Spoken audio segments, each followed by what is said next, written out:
నువ్వు నా మీద ఇది మాట్లాడు, నువ్వు నా మీద ఇది మాట్లాడు, నేను మాట్లాడతాను, నువ్వు మాట్లాడతాను, ఒక కాంట్రవర్సీ క్రియేట్ అవుతుంది, మన ఇద్దరికి ఎంగేజ్మెంట్ వస్తుంది. సో దట్ నీకు కొన్ని డబ్బులు వస్తాయి, నాకు కొన్ని డబ్బులు వస్తాయి.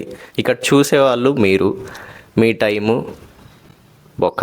సో ఏ కాంట్రవర్సీ అయినా సరే వాళ్ళందరూ అసలు వాళ్ళకి వీళ్ళకి ఏం జరుగుతుంది అని అన్నది కాకుండా కొంచెం నాలెడ్జ్ ఉపయోగించి వీళ్ళందరూ నాటకాలు చేస్తున్నారని మీకు అర్థమైపోతుంది. ఆ అర్థమైపోయిన టైంలో కాంట్రవర్సీ ఎండ్ అయిపోతుంది. అది మనకి అర్థం కాకుండా వాళ్ళు అలాగే తిట్టుకుంటూ ఒకరి మీద ఒకరు వీడియోస్ పెట్టుకుంటూ ఉంటారనమాట. అర్థమైంది కదా? సో ఇది ఎవ్రీ కాంట్రవర్సీలో జరిగే థింగ్. అండ్ ఇప్పుడు చెప్తున్నాను, యాజ్ ఎ ప్రౌడ్ సనాతని నేను నా ధర్మాన్ని పాటిస్తాను. ఎందుకంటే నా ధర్మం ఒక మతం కాదు, ఒక రిలీజన్ కాదు, అది the eternal way of life. నా ధర్మం స్త్రీని ఎలా చూడాలో నేర్పించింది, నా ధర్మం ఎలా మాట్లాడాలో నేర్పించింది, నా ధర్మం